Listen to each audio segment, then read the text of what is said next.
এমনও অনেক নামাজি আছে নাউজুবিল্লাহ, আল্লাহ পাক আমাদেরকে তাদের অন্তর্ভুক্ত না করুন, যে নামাজ পড়ার পরে আল্লাহ রাব্বুল আলামিন এই নামাজটাকে ওই নামাজের মুখের উপর নিক্ষেপ করে দেয়। তোমার নামাজের আমার কোনো দরকার নেই। আল্লাহ পাক আমাদেরকে হেফাজত করুন। ধীর স্থির ভাবে পড়েন, রিল্যাক্স, তার আবার কিছু নাই। ওয়া মা খালাকতুল জিন্না ওয়াল ইনসা ইল্লা লিয়াবুদুন, শুধুমাত্র আল্লাহর ইবাদত করার জন্যই তো পৃথিবীতে এসেছি। হোক না দোকানটা 5টা মিনিট পরে খুললে কি হবে? হ্যাঁ, জমিতে যান, জমিতে আধা ঘন্টা পরে গেলে কি হবে? যে আল্লাহ পাক আপনাকে বাঁচিয়ে রাখতে পারেন, সে আল্লাহ পাক আল্লাহর পথে সময় দিলে আপনাকে অফুরন্ত রিজিকও তো দিতে পারেন, পারেন না? আপনি আল্লাহর হয়ে যান, বাকি সব আল্লাহ আপনার দায়িত্ব নিয়ে নেবেন। আপনি নিজে আল্লাহর হয়ে যান, আপনার সবকিছু দায়িত্ব কে নিয়ে নেবে? আল্লাহ নিয়ে নেবে। আল্লাহ পাক আমাদেরকে ধীর স্থির ভাবে আধ্যাত্মিকত্ব অর্জন করে নামাজ পড়ার তৌফিক দান করুন। তো দেখুন, আল্লাহকে পাওয়ার সবচেয়ে সেরা মাধ্যম কি? নামাজ। তার আগে বলেছিলেন সাল্লাল্লাহু আলাইহি ওয়াসাল্লামের অনুসরণ। আল্লাহকে পাওয়ার তৃতীয় একটা মাধ্যম বলে দিই আমি, সওম বা রোজা রাখা। অল্প সময় ঘুরিয়ে নিচ্ছি, সওম বা রোজা রাখা। রোজা কেন আল্লাহকে পাওয়ার মাধ্যম জানেন? কারণ রোজা রাখা অবস্থায় আমরা কিন্তু গোপনে পানাহার করি না, করি? আমরা রোজা রেখেছি, গোপনে কিন্তু পানি খেতে পারি, কেউ দেখবে না। গোসল করছেন, আপনি পানি খেতে পারেন, কেউ দেখবে? দেখবে না। লুকিয়ে লুকিয়ে আপনি কিন্তু খাবার খেতে পারেন, কেউ দেখবে না, বাসায় কেউ নাই দেখার, কিন্তু আপনি খান না।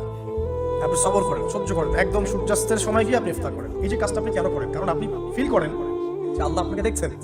কেউ আপনাকে দেখুক না দেখুক, আল্লাহ আপনাকে দেখছে। এটাই হচ্ছে ইহসান, এটাই হচ্ছে আল্লাহ পাকের মারিফতকে উপলব্ধি করা। আল্লাহ বলেছেন ইহসান হচ্ছে আন তা'বুদাল্লাহা কাআন্নাকা তারা, তুমি এমন ভাবে আল্লাহর ইবাদত করবে যেন তুমি আল্লাহকে দেখছো। ওয়া ইল্লাম তাকুন তারাহু ফাইন্নাহু ইয়ারাক, তুমি আল্লাহকে দেখতে না পারলেও বিশ্বাস করবে আল্লাহ তোমাকে দেখছেন। এটা রোজা রাখলে উপলব্ধি হয় না যে আল্লাহ আমাকে দেখছেন? এটা হচ্ছে আল্লাহকে পাওয়ার মাধ্যম। এই জন্য রমাজানের রোজা অবশ্যই রাখবেন ইনশাআল্লাহ। পাশাপাশি এই যে সোমবার, বৃহস্পতিবার, এই যে মাসের 3 দিন আইয়ামে বীজের সওম আছে, 13, 14, 15, আরাফার সওম, আশুরার সওম বা নফল সওম, এগুলো রাখার অভ্যাস করলে আল্লাহকে পাওয়া যাবে ইনশাআল্লাহ। আল্লাহ পাক আমাদেরকে বেশি বেশি সওম রাখার তৌফিক দান করুন। আমাকে আপনাদের সবাইকে বিগত জীবনে আমরা যারা বিভিন্ন সময় সওম রাখি নাই, রাখতে পারি নাই, বিভিন্ন সালাত পড়ি নাই, পড়তে পারি নাই, এগুলোকে হিসাব করে আদায় করার তৌফিক আল্লাহ পাক দান করুন। আমিন। 4 নম্বর একটা মাধ্যম বলে দিয়ে আল্লাহকে পাওয়া, সেটা হলো তিলাওয়াতে কোরআন। কোরআন তেলাওয়াত যে যত বেশি করবে, অর্থ উপলব্ধি করে পড়বে, সে আল্লাহ পাককে চাক্ষুষ পাবে ইনশাআল্লাহ।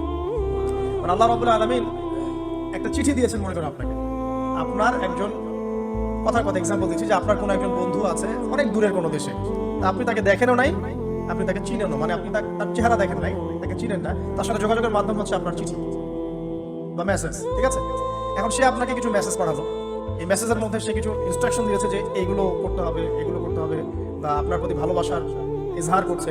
মানে এই মেসেজটা যদি আপনি পড়তে পারেন, তাহলে আপনি আপনার বন্ধুর সাথে একটা কানেকশন তৈরি করলেন না? বুঝতে পারছি না? আচ্ছা, এখন সমস্যা হচ্ছে কি, আমরা ওই মেসেজটা পড়তেই পারি না। আমরা তো কোরআনটা পড়তেই জানি না, মেসেজটা পাবো কিভাবে? আর যারা পড়তে জানি, সেই ভাষাটা বুঝি না। ওই বন্ধু মনে করেন চিঠি লিখেছে বাংলা ভাষায়, আর আপনি বাংলা পড়তে জানেন না, তাহলে কি পারবেন উপলব্ধি করতে তার মনের ভাব? সেই বন্ধুর আবেগ, ভালোবাসা, প্রেম আপনি উপলব্ধি করতে পারবেন? লিখেছে সে উর্দু দিয়ে বা ইংরেজিতে, আপনি ইংরেজি বোঝেন না, ইংরেজি লিখতে পারেন না, তাহলে কি আপনি তার চিঠি বুঝতে পারবেন? এখন আমরা যেহেতু আরবি বুঝি না, এই কারণে কোরআনের মধ্যে কি পড়া, কি বলেছেন আল্লাহ রাব্বুল আলামিন, আমরা উপলব্ধি করতে পারছি। আমি কি বুঝতে পারছি? কোরআন শুধুমাত্র তিলাওয়াত করা যথেষ্ট নয়। তিলাওয়াত করলে আপনি প্রত্যেক হরফে 10 টাকা পাবেন, কোনো সমস্যা নাই, কিন্তু ওই মেসেজটাকে উপলব্ধি করতে হলে আপনার অর্থটা জানতে হবে। অর্থ জানলে পরে আপনি দেখবেন আল্লাহকে আপনি চাক্ষুষ সামনে পাচ্ছেন ইনশাআল্লাহ। আপনি হতাশ হয়েছেন, হতাশা দূর করার জন্য সূরা আছে কোরআন। বিপদে পড়েছেন, বিপদ দূর করার সূরা আছে কোরআন। আপনার রিজিকের সমস্যা কাটানোর সূরা কোরআনে আছে। হাজতের প্রয়োজন, সূরা ইয়াসিন, হাজতের সূরা চলে আসে। অসুস্থ হয়েছেন, শেফার সূরা কোরআনে আছে। বা কাউকে জিন টোনা করা হয়েছে, বানটোনা করা হয়েছে, ওর শেফাও কোরআনে আছে। এমন কোনো বিষয় নাই যেটা আল্লাহ রাব্বুল আলামিন কোরআনের মধ্যে নাজিল করেন নাই। ব্যবসা করতে চান, কোরআন কথা বলবেন, ঠিক আছে? আপনি সামাজিক বিষয়ে ডিল করতে চান, সূরা হুজুরাত কথা বলবেন। আপনি ইতিহাস ভালোবাসেন, কোরআনে ইতিহাস দিয়ে ভর্তি করা আছে। আপনি কাব্য ভালোবাসেন, কবিতা পড়তে ভালোবাসেন, কোরআনের মধ্যে কবিতা দিয়ে ভর্তি আছে। আর রহমান আল্লামাল কোরআন খালাকাল ইনসান, এখানে ছন্দ আছে না? প্রত্যেকটা ছন্দ, ওয়ান-নাজমি ইযা হাওয়া মা দাল্লা সাহিবুকুম ওয়া মা গাওয়া ওয়া মা ইয়ানতিকু আনিল হাওয়া, ছন্দ আছে না? আপনি উপন্যাস ভালোবাসেন, কোরআনে অনেক উপন্যাস আছে। যা চান তাই পাবেন। এক কথায় আপনি আল্লাহকে পাবেন কোরআনের মধ্যে দিয়ে। কোরআনের সাথে যার সম্পর্ক যত বেশি, আল্লাহর মারিফত সে তত বেশি পাবে ইনশাআল্লাহ আযজা ওয়া জাল্লা। 4টা বলেছি না? 5 নাম্বার হচ্ছে হজ উমরা করা। আল্লাহ পাক আমাদের সবাইকে বেশি বেশি করার তৌফিক দেয়। হজ এবং উমরা এমন কিছু কাজ আছে যে কাজগুলো সরাসরি আপনার সাথে আল্লাহ পাকে কানেকশন করে। আরাফার মাঠে যাবেন, ওই মাঠে কি কিয়ামত হবে না? আল্লাহকে চিনতে পারবেন এখানেই। তারপরে যে সাই করেন না, সাফা মারওয়া সাই করেন, ওখানে গেলে আপনি বুঝতে পারবেন যে কিভাবে ইসমাঈল আলাইহিস সালামকে পানি দেওয়ার জন্য তার মা হাজরা এখানে দৌড়দৌড়ি করেছে। বাইতুল্লাহ দেখবেন, আপনি চিনবেন যে আল্লাহর তাওহীদ কি জিনিস। চোখে দেখার সাথে সাথে আপনার ভিতরে এমন একটা ফিলিংস আসবে যেটা ভাষায় প্রকাশ করা যাবে। চোখে দেখার সাথে সাথে এমন একটা ফিলিংস আসবে, আপনাকে আমি এটা ভাষায় প্রকাশ করে বোঝাতে পারবো না। আপনি জানবেন ইব্রাহিম আলাইহিস সালাম এবং তার ছেলে ইসমাঈল আলাইহিস সালাম বাপ বেটা মিলে রাজমিস্ত্রি কাজ করেছে। এটা আপনি জামজাম কূপ দেখবেন পানি পান করবেন, আল্লাহকে চিনতে পারবেন। এই কূপ অলৌকিক, এই কূপের মতো কূপ নাই পৃথিবীতে, এর পানি কখনো শেষ হয় না। এবং এই পানি খেয়ে মানুষ বেঁচে থাকতে পারে, খাবারের দরকার হবে না। দীর্ঘদিন পর্যন্ত এই পানি খেয়ে মানুষ বেঁচে থাকতে পারবে, খাবারের প্রয়োজন হয় না। তো এই পানির মধ্যে এমন কিছু উপাদান আছে যেটা মানুষের শরীরের রোগগুলোকে শেফা দিয়ে দিবে ইনশাআল্লাহ তাআলা, আল্লাহর হুকুমে। তো প্রত্যেকটা কাজে রাসূল সাল্লাল্লাহু আলাইহি ওয়াসাল্লাম শহরে গেছেন মদিনায়, ওই মদিনার বাতাসটা আপনাকে বলে দিবে যেটা এটা একটা অন্যরকম শহর। ঠিক আছে, রাসূল সাল্লাল্লাহু আলাইহি ওয়াসাল্লামের রওজায় যাবেন, সামনে দাঁড়াবেন, আপনি আল্লাহকে চিনতে পারবেন। আপনি আর পৃথিবীতে থাকবেন না, অন্য জগতে চলে যাবেন। ওই যে বাকিউল গারকাত আছে, সাহাবীদের কবরস্থান জান্নাতুল বাকি, ওখানে ঢুকবেন, আপনার কাছে মনে হবে যে পৃথিবীটা আসলে কিছুই না। পৃথিবীর সবচেয়ে সেরা মানুষগুলো এই মাটির নিচে শুয়ে আছে। ওখানে আপনাকে খুবই তুচ্ছ মনে হবে তাদের সামনে। এই যে মানে বিভিন্ন জায়গায় গিয়ে আল্লাহকে চিনতে পাওয়া, এটা সবচেয়ে ভালো হয় হজ এবং উমরা থেকে। আল্লাহ পাক আমাদেরকে তৌফিক এনায়েত করুন, আমিন। তো এটা একটা আল্লাহকে পাওয়ার দোষ। যাদের হজ ফরজ হয়ে গেছে অবশ্যই হজ করে ফেলবেন, আর যাদের সামর্থ্য আছে তারা বেশি বেশি উমরা করবেন। নবী সাল্লাল্লাহু আলাইহি ওয়াসাল্লাম বলেছেন, এক হজ পরের হজের মধ্যে যত গুনাহ মাফ করিয়ে দেয়, এক উমরা পরের উমরার মধ্যে যত গুনাহ সেগুলোকে মাফ করিয়ে দেয়। আল্লাহ পাক আমাদেরকে এই আমল করার তৌফিক এনায়েত করুন। 6 নাম্বার বলছি জিকির, আল্লাহ পাকের জিকির বাড়াতে হবে। যে আল্লাহ পাকের জিকির যত বেশি করবে, সে আল্লাহ পাকের মারিফত তত বেশি উপলব্ধি করবে, আল্লাহকে পাবে ইনশাআল্লাহ। আর এই জিকির করার জন্য ওযুও শর্ত নয়, জানেন?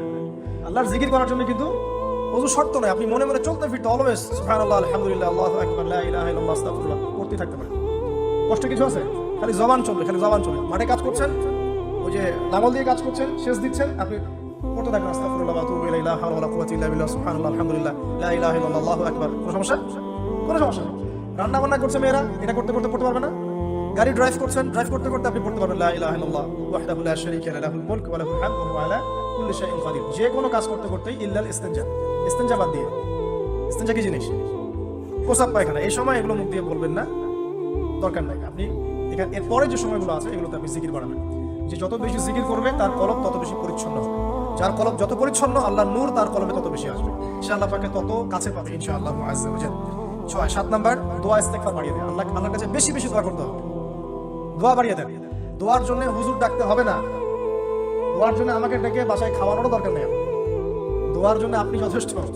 নামাজে দাঁড়ান, নামাজের সিজদায় দোয়া করেন, নফল নামাজ পড়েন, নফল নামাজের সিজদায় দোয়া করেন, নামাজের পরে হাত তুলে দোয়া করেন প্রয়োজনে, নামাজে সালাম ফিরানোর আগে দোয়া করেন, যে কোনো ভালো কাজ করেছেন তারপর দোয়া করেন। ঠিক আছে, কোরআন তেলাওয়াত করলেন দোয়া করেন, তাহাজ্জুদের ওয়াক্তে দোয়া করেন, বৃষ্টি পড়ছে তখন দোয়া করেন। ঠিক আছে, মানে দোয়া কবুলের মোমেন্ট, সময়গুলো, আজান হয়েছে, আজান ইকামতের মাঝখানে দোয়া করেন, এই যে এখন খুতবা হচ্ছে এই সময় দোয়া করেন, দোয়া কবুল হবে। দিনী মসজিদে বসেছেন দোয়া করেন, দোয়া করতে থাকেন। যত বেশি আপনি দোয়া করতে পারবেন আল্লাহর কাছে, ইনশাআল্লাহ আল্লাহকে আপনি তত কাছে পাবেন ইনশাআল্লাহ। এটা আল্লাহকে পাওয়ার অন্যতম মাধ্যম।